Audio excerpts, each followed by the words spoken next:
Welcome. This is 92.7 big FM. నేను మీ పీకే here.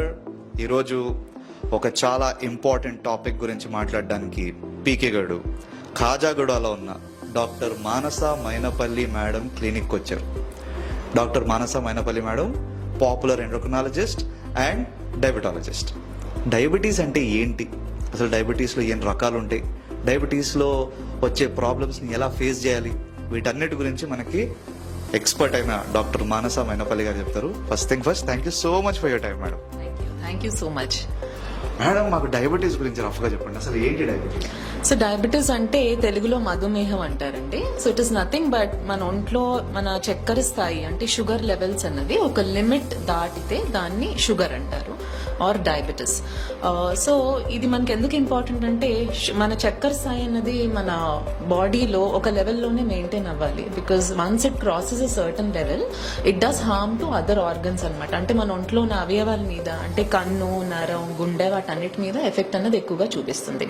So that's why diabetes అన్నది ఎప్పుడు కంట్రోల్లో ఉంచుకోవాలని చెప్తూ ఉంటాము. తర్వాత వన్స్ అది మొదట్లో తెలిసిన వెంటనే కూడా దానికి తగిన ట్రీట్మెంట్ తీసుకోవాలని చెప్తూ ఉంటాం.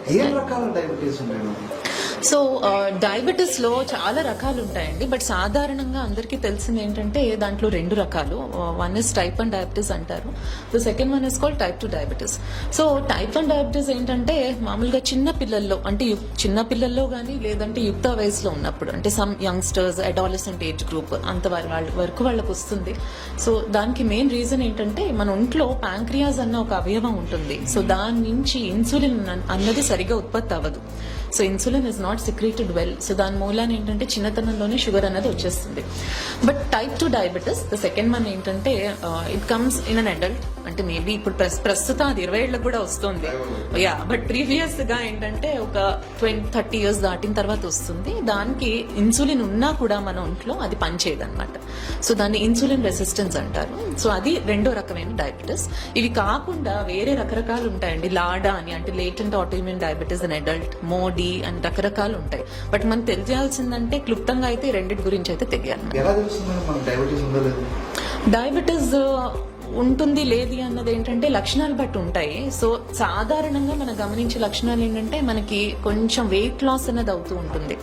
ఓకే, దాంతో పాటు కొంచెం బాగా దాహం ఎక్కువగా అవడం కానీ, యూరినేషన్ బాగా ఎక్కువ రావడం, నైట్ టైమ్స్ ముందు కన్నా ఎక్కువ సార్లు లేవడం యూరినేషన్ గురించి. తర్వాత కొంతమందికి ఏంటంటే అరికాళ్ళ తిమ్మిర్లు, మంటలు మన టిప్స్ ఆఫ్ ద ఫింగర్స్ కూడా తిమ్మిర్లు, మంట, న్యూరోపతిక్ సిమ్టమ్స్ అంటాం. అంటే నర్వ్ డ్యామేజ్ అయితే అవి వస్తుంది. అది కొంతమందిలో ఏంటంటే ఏ రకమైన లక్షణం చూపించే అవసరం కూడా లేదు.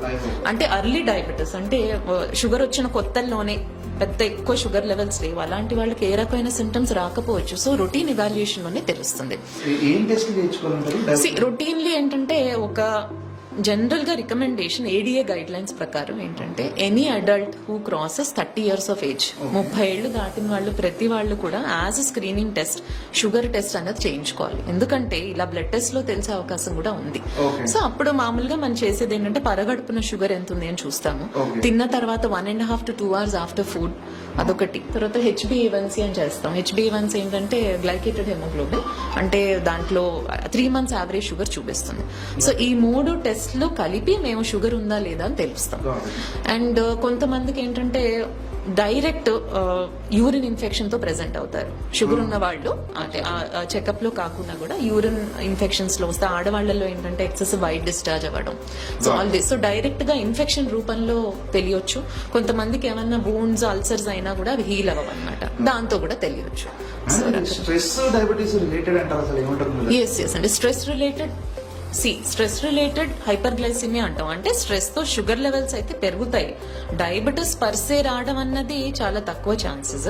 బట్ ఆల్రెడీ ఒక మనిషికి రిస్క్ ఉంది జెనెటిక్ గా, అంటే మన పేరెంట్స్ కు ఉంది, ఇంట్లో ఎవరికైనా ఉందనుకోండి, వాళ్ళకి జెనెటిక్ గా రిస్క్ ఉన్న తర్వాత దాని మీద ఏ రకమైన స్ట్రెస్ వచ్చినా అది అగ్రవేట్ చేయొచ్చు.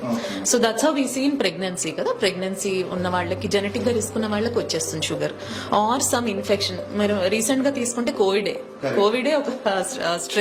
సో అప్పుడు కూడా జెనెటిక్ గా రిస్క్ ఉన్న వాళ్ళందరిలోనూ షుగర్ అన్నది వచ్చేసి నా టైంలో. బాగా పడుకుంటే డయాబెటీస్ కంట్రోల్ లో ఉంటుంది అంటారు, నిజమే? అంటే స్ట్రెస్ పడుకుంటాడు. అలా అని అంటే రోజుకి 8 గంటలు పడుకోవాలండి, not more than that, not less than that. నేను 10 గంటలు పడుకుంటాను. తగ్గిస్తే బెటర్. అంటే దాంతో పాటు మనకి ఫిజికల్ యాక్టివిటీ చేయడం అదంతా కూడా చాలా important. Maintaining an ideal body weight, అంటే మీ హైట్ కి తగినట్టు. No need not beat comes under, మీరు సెడెంటరీగా ఉన్నారు కదా, ఉన్నంతసేపు కూడా కొంచెం ఎనర్జీ అయితే you will be spending because you are driving. But all the muscles in the body, అంటే ఓవరాల్ గా you should have a movement and all the muscles should be working.